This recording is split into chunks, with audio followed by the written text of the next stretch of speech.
अस्सलाम वालेकुम, welcome back to my channel. आप देख रहे हैं कुकिंग विद शुमाइला अदरीस। तो आज हम लेके आए हैं स्पेशल बकरा ईद के लिए बीफ मलाई बोटी की रेसिपी, जो कि इतनी आसान है और बहुत ही कम चीज़ों का इस्तेमाल होगा और इसका टेस्ट इतना ज़बरदस्त होगा कि आप कोई भी दावत पार्टी या कोई भी फंक्शन हो तो आप ये रेसिपी बना सकते हैं, परफेक्ट रहेगी। तो आप इस रेसिपी को ज़रूर ट्राई कीजिएगा। बहुत ही मज़े की बनकर तैयार होती है और इसका टेस्ट तो बस लाजवाब आएगा। तो आप वीडियो को स्किप किए बगैर लास्ट तक देखिएगा ताकि हर स्टेप की समझ आ सके, और वीडियो अच्छी लगे तो लाइक और शेयर करना मत भूलिएगा। चलिए बनाना स्टार्ट करते हैं और टाइम ज़ाया किए बगैर हम किचन की तरफ चलते हैं। तो यहाँ सबसे पहले मैंने यहाँ 700 ग्राम बकरे का गोश्त लिया है, तकरीबन 3 पाव के करीब है। तो इसको मैरिनेट कर लेते हैं। 2 अदद लीमू का रस लिया है, वो इसमें शामिल करेंगे और 1 टेबलस्पून नमक ऐड करके 2 से 3 घंटे हमने इसे मैरिनेट करना है। तो नमक आप ज़रूरत के अकॉर्डिंग यूज़ कीजिए, बहुत ज़्यादा नमक नहीं ऐड करना। अब हम इसमें 1 कप दही, जिसको मैंने अच्छी तरह बीट कर लिया है, वो शामिल करेंगे। अगर आपने इसको अर्जेंट बनाना है तो आप कम अज़ कम इसको आधा घंटा पहले मैरिनेट करके रखिएगा। दही से बहुत अच्छा फ्लेवर आता है। तो अब हमने यहाँ फ्रेश अदरक लहसुन का पेस्ट लिया है, 2 टेबलस्पून हम इसमें शामिल करेंगे। अब मैंने यहाँ ली है 1/3 कप दूध की फ्रेश मलाई, जिससे इस रेसिपी का टेस्ट क्रीमी होगा। तो आप बाज़ार की कोई सी क्रीम भी यूज़ कर सकते हैं, मैंने यहाँ घर की शामिल की है। और इसे हम अच्छे से मिला लेंगे ताकि दही और नमक लगाकर हमने 2 से 3 घंटे इसको रेस्ट पर रखना है ताकि इसका टेस्ट अच्छा आए।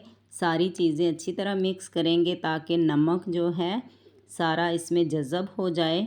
जो हमने इसमें लीमू का रस ऐड किया है उसकी जगह आप सिरका भी यूज़ कर सकते हैं। अब मैं इसमें शामिल करूँगी हरी मिर्चों का पेस्ट। मैंने यहाँ तकरीबन 5 से 6 हरी मिर्चें ली हैं, जिसका पेस्ट बना लिया है, वो भी इसमें शामिल करूँगी ताकि इसमें अच्छा फ्लेवर आए। सारी चीज़ों को अच्छी तरह मिलाकर हम इसे कवर कर देंगे। तकरीबन 3 घंटों तक हम इसे रेस्ट पर रखेंगे। जितनी देर तक ज़्यादा आप टाइम देंगे इतना ज़्यादा अच्छा फ्लेवर निकलेगा। आप इसे एक दफ़ा घर में तैयार कीजिए तो सेम बाज़ार जैसा टेस्ट मिलेगा। तकरीबन 3 घंटे हो चुके हैं तो इसे हम प्रिपेयर कर लेते हैं, जिसके लिए यहाँ एक पैन में तकरीबन हाफ़ कप ऑयल लूँगी। अब इसमें एक बड़े साइज़ की प्याज, जिसका मैंने पेस्ट बना लिया है, सबसे पहले हम प्याज को फ्राई करेंगे। ऑयल को अच्छी तरह गरम कर लेना है और प्याज को इतना फ्राई करना है कि इसकी जो रॉ स्मेल है वो ख़त्म हो जाए और इसका कच्चापन भी दूर हो जाए। प्याज थोड़ा सा पिंकी पिंकी होने लगे तो हम इसमें मैरिनेट किया हुआ गोश्त ऐड करेंगे। प्याज को हमने डार्क नहीं करना बल्कि लाइट सा कलर देना है। तो अब हम इसमें मैरिनेट किया हुआ गोश्त जो है, जिसको हमने 3 घंटे से मैरिनेट किया है, वो इसमें शामिल करके इसको भुनाई करेंगे।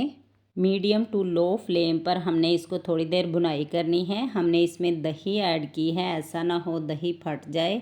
तो हमने जो दही पानी रिलीज़ करेगी इसी में गोश्त को गलाना है।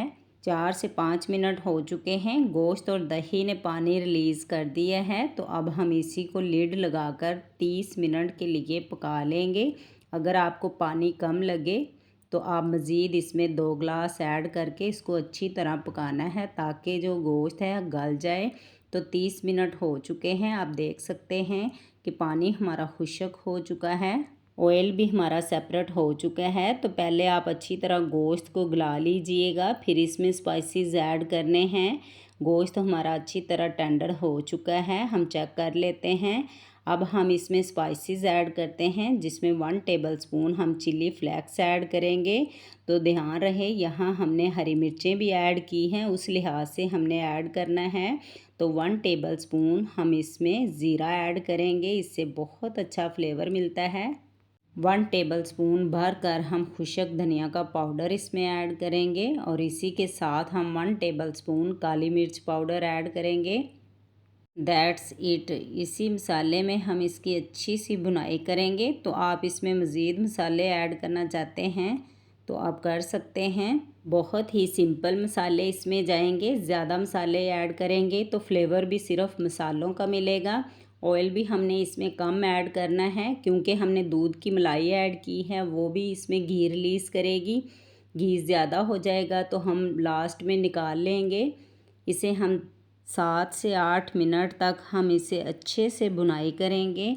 बहुत ज़बरदस्त खुशबू आना स्टार्ट हो चुकी है, ऑयल भी सेपरेट हो चुका है, तो मसाले भी अच्छी तरह भुन चुके हैं। अब हम इसमें मज़ीद 1 गिलास पानी ऐड करके इसको लो फ्लेम पर 10 मिनट तक पका लेंगे ताकि अच्छी तरह मसाले पक जाएं।